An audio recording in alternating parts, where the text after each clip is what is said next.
Welcome to Arcade Stories.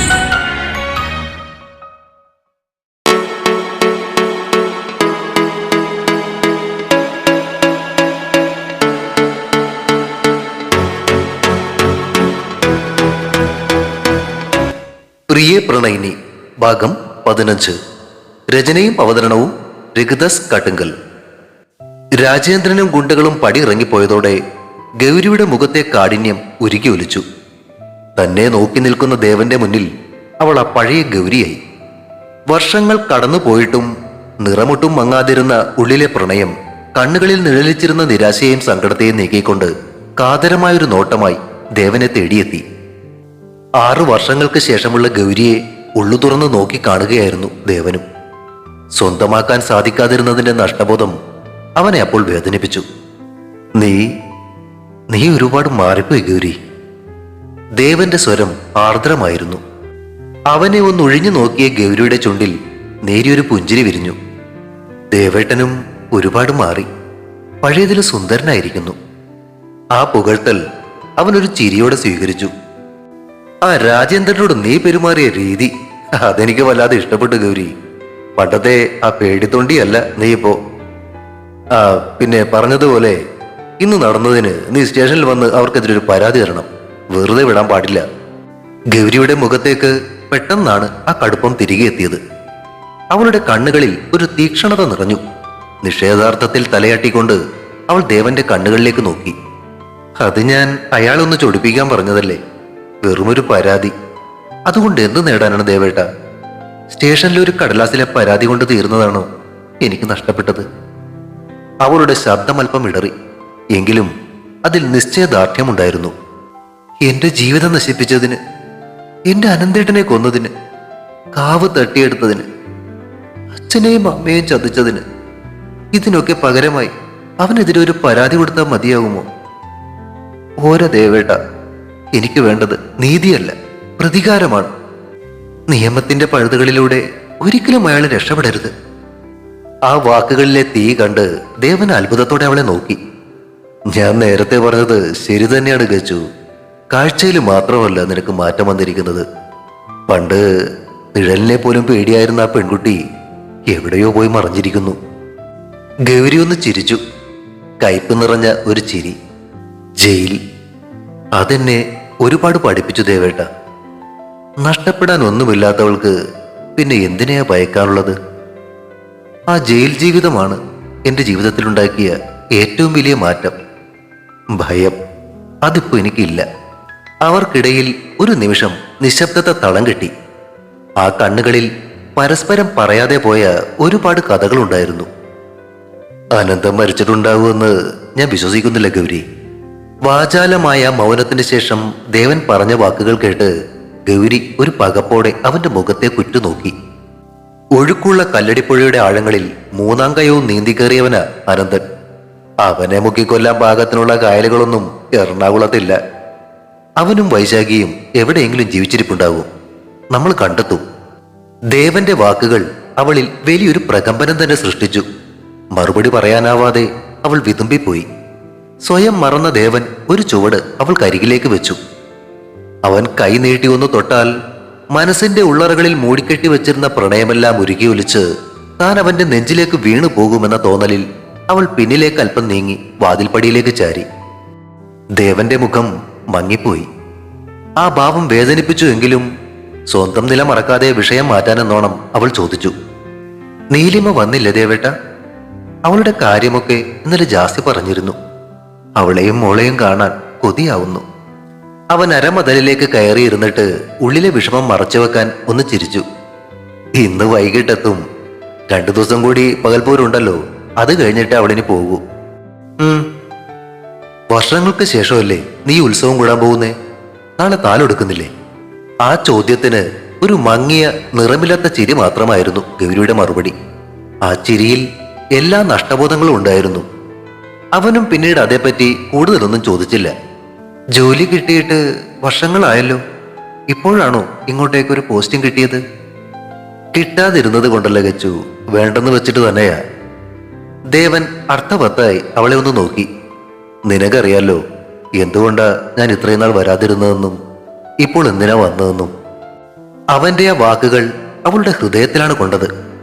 അവ സൃഷ്ടിച്ച തിരതള്ളലിൽ ആടി ഉലഞ്ഞ മനസ്സിനെ അവൾ മുഖത്തെ നിസ്സംഗത കൊണ്ട് നേരിട്ടു.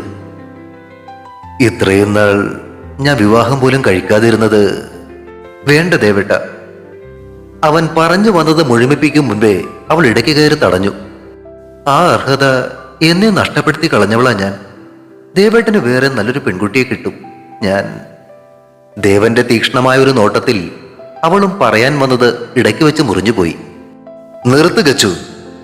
നോവലുകളിലെ നായികമാരുടെ ഈ ത്യാഗനിർഭരമായ ഡയലോഗുകളൊന്നും എടുത്ത് വീശല്ലേ. തുടി കൊട്ടുന്ന മനസ്സുമായി അവൾ നിശബ്ദയായി മുഖം കുരിച്ചു. ഇനിയിപ്പോ എന്താ നിന്റെ പരിപാടി? എന്തു ചെയ്യാനാ ഉദ്ദേശിക്കുന്നേ? അറിയില്ല. എവിടെയെങ്കിലും ഒരു ജോലി നോക്കണം. വെറുതെ ഇരിക്കാൻ വയ്യ. ഗൗരി നെടുവീർപ്പിട്ടു. നീ തൽക്കാലം നമ്മുടെ സൊസൈറ്റി കയറാൻ നോക്ക്. വിശ്വൻ നാളെ വരുന്നുണ്ട്. ഞാൻ അവനോട് പറയാം. അവൾ എതിരൊന്നും പറയാതെ സമ്മതഭാവത്തിൽ തലയാട്ടി. അപ്പോഴേക്കും കല്ലാട്ടെ മുറ്റത്തേക്ക് ഒരു ബൊലേറോ വന്ന് നിൽക്കുന്ന ശബ്ദം കേട്ടു. ദേവൻ എഴുന്നേറ്റ് അങ്ങോട്ടേക്ക് നോക്കി. പോകാനുള്ള സമയമായി. വണ്ടി വന്നിട്ടുണ്ട്. വൈകിട്ട് അമ്പലത്തിൽ വെച്ച് കാണാം. ദേവൻ യാത്ര പറഞ്ഞു. പ്രമോഷനോടുകൂടിയാണ് ചാർജ് എടുക്കുന്നതെന്നൊക്കെ അറിഞ്ഞു. ഓൾ ദി ബെസ്റ്റ് ദേവേട്ട. അവൻ അവളെ നോക്കി മനോഹരമായിട്ടൊന്ന് ചിരിച്ചു. അതോടൊപ്പം ആ കണ്ണുകളും ചിരിച്ചു. ഏറെ നാളുകളായി കാണാൻ കൊതിച്ച ആ കാഴ്ച സന്തോഷത്തോടെ അവൾ നോക്കി നിന്നു. അവൻ കയറിയ ബൊലേറോ ഗേറ്റിന് മുന്നിൽ കൊണ്ടുവന്ന് നിർത്തിയതും കോ ഡ്രൈവർ സീറ്റിൽ നിന്നും തല വെളിയിലേക്കിട്ട് അവൻ കളിയായി സല്യൂട്ട് ചെയ്യുന്നതും കണ്ടപ്പോ വർഷങ്ങൾക്ക് മുന്നേ ഇടയ്ക്കൊക്കെ കല്ലാട്ടെന്നെഴുതിയ ഓട്ടോറിക്ഷയിൽ നിന്നും ഇതുപോലെ വെളിയിലേക്ക് നീണ്ടുവരുന്ന ഒരു മുഖത്തിന്റെ ഓർമ്മ അവളെ ചിരിപ്പിച്ചു. ആ ബൊലേറോ കണ്ണിൽ നിന്നും മറയും വരെ അവൾ ചിരിയോടെ ആ നിൽപ്പ് തുടർന്നു. മനസ്സിലുണ്ടായിരുന്ന കാർമേഘങ്ങൾ മാറി അവളിൽ പ്രതീക്ഷയുടെ ചെറുനാളങ്ങൾ കത്തിത്തുടങ്ങിയിരുന്നു. വരാൻ പോകുന്നൊരു വസന്തത്തിന്റെ മുന്നൊരുക്കം പോലെ.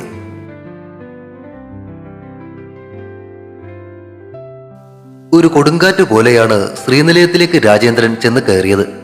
ശബ്ദത്തോടെ അയാൾ മുൻവാതിൽ വലിച്ചടച്ചപ്പോ ആ വീട് മുഴുവൻ ഒന്ന് വിറച്ചുപോയി. ഗൗരിയുടെ മുഖത്തുണ്ടായിരുന്ന ആ പുച്ഛവും ദേവൻ തടയാൻ വന്നപ്പോൾ ഉണ്ടായ അപമാനവും അയാളുടെ സിരകളിൽ രക്തം തിളപ്പിക്കുകയായിരുന്നു. ഹിതപ്പോടെയും വിറയലോടെയും അയാൾ ഹാളിലെ സെറ്റിയിലേക്ക് മറിഞ്ഞു വീഴുന്നതുപോലെ ഇരുന്നു. അപ്രതീക്ഷിതമായ ഈ കോലാഹലം കേട്ട് അടുക്കളയിൽ നിന്നും ഓടി വന്ന വിജയമ്മയും രശ്മികയും ഭയന്ന് തരിച്ചു നിന്നു. അവളുടെ കാലിൽ തൂങ്ങി നിന്ന 3 വയസ്സുകാരൻ കൊച്ചുമകൻ കിച്ചു മുത്തച്ഛന്റെ ഭാവം കണ്ട് പേടിച്ച് കരച്ചിലിന്റെ വക്കോളം എത്തിയിരുന്നു. മുകൾ നിലയിൽ നിന്നും പടികളിറങ്ങി വന്ന സജീവൻ അച്ഛന്റെ മുഖത്തെ ഇരുളും അസ്വസ്ഥതയും കണ്ട് ഉത്കണ്ഠയോടെ അടുത്തേക്ക് ചെന്നു. അച്ഛാ, എന്താ പറ്റിയേ? എന്തിനെങ്ങനെ ദേഷ്യപ്പെടുന്നത്? ആരെങ്കിലും എന്തെങ്കിലും പറഞ്ഞോ? സജീവന്റെ ചോദ്യം കേട്ടതും അണക്കെട്ട് പൊട്ടിയതുപോലെ രാജേന്ദ്രൻ പൊട്ടിത്തെറിച്ചു. ചോദിക്കടാ, പോയി ചോദിക്കാ ഗൗരിയോട്. പെണ്ണാണ് പോലും പെണ്ണ്. എന്തൊരു അഹങ്കാരമാണ് അവൾക്ക്. എന്റെ മുഖത്ത് നോക്കി സംസാരിക്കാനും മാത്രം അവൾ വളർന്നോ? പിന്നെ ആ ദേവൻ, അവൻ കൂടി എത്തിയപ്പോഴേ അവൾക്ക് കൊമ്പ് മുളച്ചു. എനിക്കെതിരെ പരാതി കൊടുക്കും പോലും. അയാളുടെ തൊണ്ടൻ ഞരമ്പുകൾ വലിഞ്ഞു മുറുകി. ശബ്ദം ആ വീട്ടിലാകെ മുഴങ്ങി. ഭയന്നു പോയ കിച്ചുവിനെ രശ്മിക വാരിയെടുത്ത് മാറോട് ചേർത്ത് പിടിച്ചു. കലിപ്പ് തീരാതെ രാജേന്ദ്രൻ വീണ്ടും ആക്രോശിച്ചു. അവളെ ഇങ്ങനെ വിട്ടാ പറ്റില്ല. നിലക്ക് നിർത്തണം.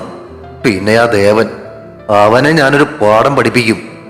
രാജേന്ദ്രൻ ആരാണെന്ന് അവരൊക്കെ അറിയാൻ പോകുന്നതേ ഉള്ളൂ. സെറ്റിയുടെ കൈപ്പിടിയിൽ അമർത്തി അടിച്ചുകൊണ്ട് അയാൾ ദേഷ്യമടക്കാൻ ശ്രമിച്ചു. ഇതിനൊക്കെ കാരണം എന്താണെന്ന് അറിയോ നിനക്ക്? ആ സദാനന്ദനെ പാർട്ടി കൈയൊഴിഞ്ഞില്ലേ? അതോടെയാ ഇവനൊക്കെ തലപൊക്കാൻ തുടങ്ങിയത്. അയാൾ ഉണ്ടായിരുന്നെങ്കിലേ ഇവരാരും എന്റെ നേരെ വിരൽ പോലും ചൂണ്ടില്ലായിരുന്നു.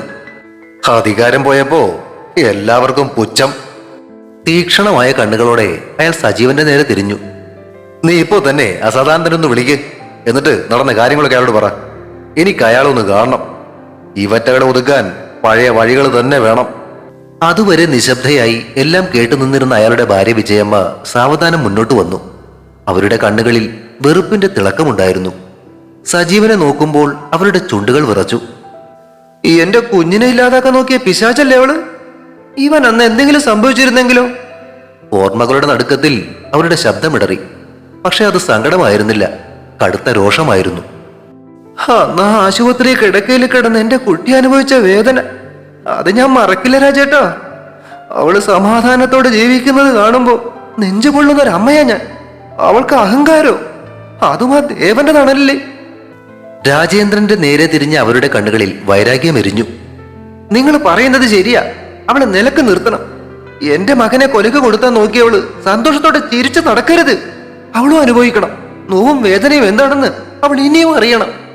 സജീവന്റെ അമ്മയുടെ വാക്കുകളിലെ വിഷം രശ്മികയെ അസ്വസ്ഥയാക്കി. എന്നാൽ രാജേന്ദ്രന് അത് ഊർജമാണ് നൽകിയത്. തന്റെ പകയ്ക്ക് ഭാര്യയുടെ പിന്തുണ കൂടി ലഭിച്ചതോടെ രാജേന്ദ്രന്റെ മുഖത്ത് ക്രൂരമായ ഒരു സംതൃപ്തി തെളിഞ്ഞു. തുടരും. പ്രിയ പ്രണയിനി അടുത്ത ഭാഗം ഉടൻ പ്രതീക്ഷിക്കുക. സബ്സ്ക്രൈബ് ചെയ്യാത്തവരുണ്ടെങ്കിൽ ദയവായി സബ്സ്ക്രൈബ് ചെയ്ത് സപ്പോർട്ട് ചെയ്യണേ. എല്ലാവരും ഇതുപോലെ റിവ്യൂ ഒക്കെ ഇട്ട് പ്രോത്സാഹിപ്പിക്കുകയാണേ. കഥ എല്ലാ ദിവസവും ഇടാൻ കേട്ടോ. താങ്ക്